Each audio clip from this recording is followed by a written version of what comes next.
Uuhaw sa katuwiran. Mapapalad ang mga nagugutom at nauuhaw. Normally, we do not associate blessedness sa mga nagugutom at nauuhaw, di ba? Pero kung ang blessing ay dahil sa kung ano ang kanilang kinagugutuman, what they long for in life. What is it that they consider to be the most important treasure over their lives, na para sa kanila, they cannot live without this. Ito yung one of the most important treasures that Christians, that people must have. Otherwise, life has no meaning.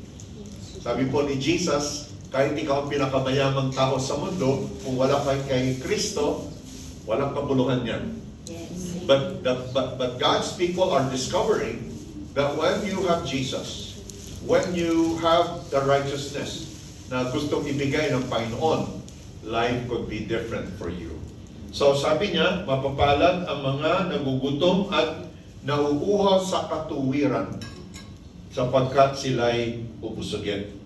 So yung ating message po today, if you can go back sa first na slide, yung series po is called Kingdom Blessedness. Today po, we're talking about starving for righteousness. Can we say that word starving? Starving For righteousness. Talagang gutom na gutom ka sa katuwiran.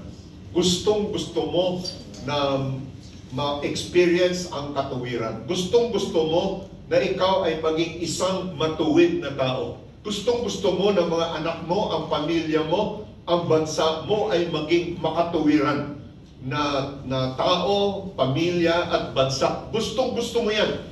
Na parang wala nang pinakamahalaga sa lahat kundi ang mapasa iyo ang katuwiran ito. Well, ito po ang mensahe po today, the message. If you go 2 slides forward, ito po, people who have received the gift of righteousness. We need Christians. You can go to church every day, but unless you have received the gift of righteousness, you can be a Christian in a religious sense. Pero you are not a Christian according to the definition of Jesus. Kasi para kay Jesus, para sa Christianity, the true Christian, the true person who is a follower, a disciple ng Panginoon, ay yung tao na may tinanggap mula kay God. Yung dati niyang katayuan kay God ay naiba na kaysa sa dati. Dati siya ay walang katayuan sa kay God. Hindi siya tinatanggap. Siya po ay rejected by a holy God because of sin. But now, that status, that condition, that position before God has been changed. You have received the gift of righteousness. Amen. Now something happens when you receive the gift of righteousness. And that is, you will not be happy doon sa initial experience mo ng righteousness.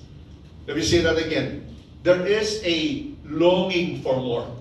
When you are saved, when you experience yung restoration kay God, when you experience being forgiven of your sin, that does not end there.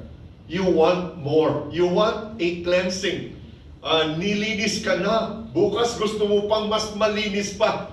At pagkatapos ng 50 years of following Christ like myself, 51 years, you still want to be more clean before God. Yung desire mo for righteousness does not end. Can you say amen to that? Amen. And God is saying, if you take the posture, kung ganito ka, kung meron kang matinding desire to be holy, to be righteous, to be right with God, God says, I will fill you up.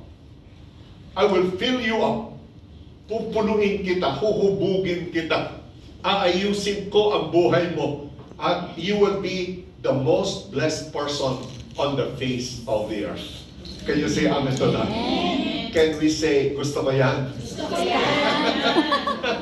Ano yung tinuro ko sa inyong Tagalog last time? Harinawa, right? Harinawa, yes. Harinawa means amen. Sana mangyari sa aking buhay. Ngayon po, ano ang kaugnayan dito sa Pasko? Sa next na slide, Christmas is God's answer to Human the famine of famine. The human famine of righteousness. Ito na po. Anong kaugnayan ng text natin dito sa Kapaskuhan? At ito po, na ang Christmas, ito yung ginawa ni God para ang mga taong katulad natin na busog, uhaw na uhaw at gutom na maayos ang mga buhay, pero sa sariling atin, hindi natin kaya, ay magkaroon ng opportunity. Talagang magkaroon ng possibility. Magkaroon na itong pagkauhaw at pagkagutom natin ay talagang mapupunan ng Panginoon. Kaya nga, sabi ni Lord, pagka natanggap mo yung katuwiran ng Panginoon, na ang buhay mo ay magpapasimula na isang klase ng buhay ayon sa kagustuhan ng Panginoon. Alam niyo, wala nang pinaka masaklap na buhay sa mundo na mabuhay ka ng wala sa kalooban ng Panginoon.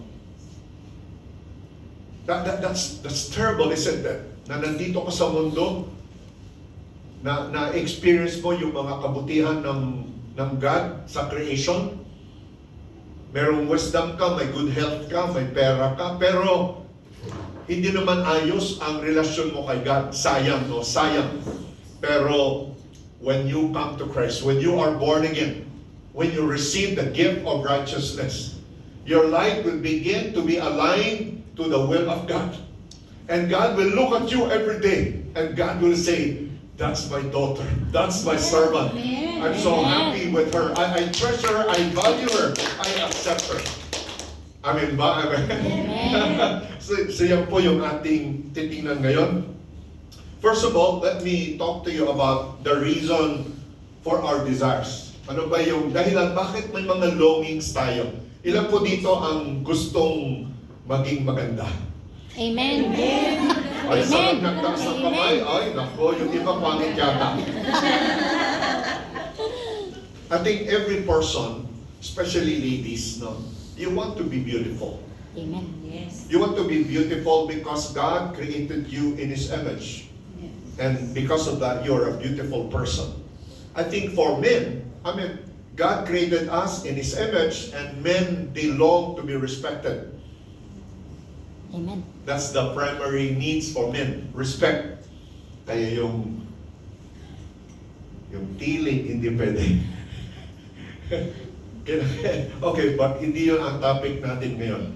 The reason for our desires. Okay, so dito po sa next na slide, yan po si C.S. Lewis, I hope you get familiar with them. Now, first of all, the unsolvable desire. Sabi ni C.S. Lewis, meron daw tayong mga desires na kahit anong gawin mo, hindi mapunan. True. Parang sabi mo, bakit ganito ako na kumain naman ako, pero Gusto mo? parang gutom pa rin ako. Oy, may mga kaibigan naman ako, pero pag wala na sila, parang mag-isa na naman ako. Akala ko ang sagot sa buhay ko, magkaasawa, magkaanak, Akala. magkapamilya, akala ko yun na, perfect na ang buhay ko. Pero bakit meron ako lahat nito, pero meron pa rin kulang. Alam niyo kung bakit? Sapagkat, sabi ni C.S. Lewis, yung mga damdamin at needs na yon ay dahil ikaw ay iba. Nilalang ka ng Panginoon para na may isang pangangailangan na hindi kayang punan ng kahit anong bagay sa mundo. Kasi po, nilalang ka ng Diyos para sa Kanya. Amen. At yung hinahanap-hanap mo ay kailanman hindi mapupunan. Hindi mo mararanasan yung ganap, yung nag-uumapaw na uri ng buhay. Hanggat hindi maayos, hindi napunan yung hole sa buhay natin, yung vacuum sa mga buhay natin. So, the unsolvable desire points you back to your need of God. Yung pangalawa, yung earthly limits are not a mistake. Yung bakit kaya hindi sapat. Akala ko pagka mayaman ka na, mali kaya sa sinabi mo. Akala mo pagka mayaman ka, okay na lahat. Tingnan mo yung mga mayayaman sa atin. Yeah. Okay ba? Hindi po. At si Jesus mismo ang nagsabi, mapasa iyo man ang buong mundo, kung mawala ang kaluluwa mo, walang kasaysayan lahat. Si Solomon, pinakamayamang tao during his time, pinakamagaling, pinakamatalino, pinakasikat, lahat po, lahat ng gustong mapasa tao, nasa kanya na. Pero in the end, sabi niya, lahat ng mga ito, vanity. You know vanity? Meaningless. Ano, ma? Meaningless. Meaningless. Yeah, meaningless. Wala'y kapuslanan. Sabi mga